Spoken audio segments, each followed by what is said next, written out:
Cette chronique est une présentation de Performvente.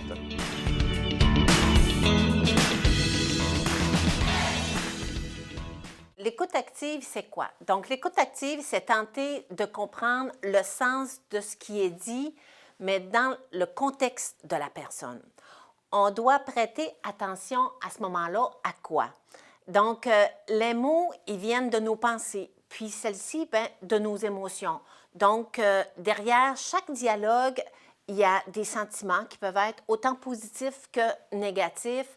Les mots aussi, c'est une image que l'on projette au cerveau des gens. Nous devons réussir à capter la perception, le besoin de la personne, son inquiétude, ses valeurs, sa croyance, le but, la façon qu'elle se sent, sa perception aussi, son ton de voix, est-ce qu'il est jovial, est-ce qu'il est perturbé? Puis on doit aussi, dans l'écoute active, regarder le non-verbal.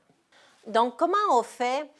En fixant notre attention à 100% sur ce que la personne dit, en la laissant s'exprimer sans l'interrompre, bien sûr, en résumant ce qui a été dit pour s'assurer qu'on a bien compris, qu'on a saisi l'idée de ce qu'elle voulait nous dire, puis en clarifiant notre compréhension de ce que la personne tentait de nous dire.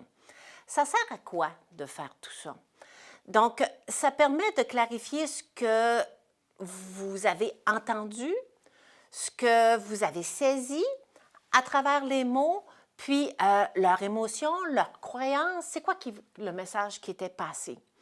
Donc, on doit répondre de la manière suivante.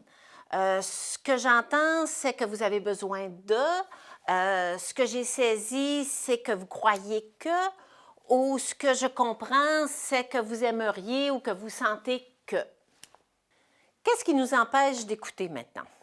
Donc, souvent, c'est des stimuli extérieurs. Ça peut être la TV, ça peut être l'ordinateur, ça peut être toute autre chose, mais qui nous semble plus être intéressant que la conversation.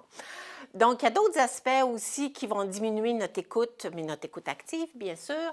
C'est lorsque vous êtes préoccupé par ce que vous avez à dire, lorsque vous pensez à la présentation que vous êtes en train de faire, comme moi en ce moment, puis lorsque vous cherchez à trouver une solution, il y a aussi lorsque vous portez un jugement, vos valeurs qui peuvent être différentes de la personne que vous écoutez, vos émotions sur le moment, puis votre intérêt à la conversation, bien sûr aussi votre personnalité.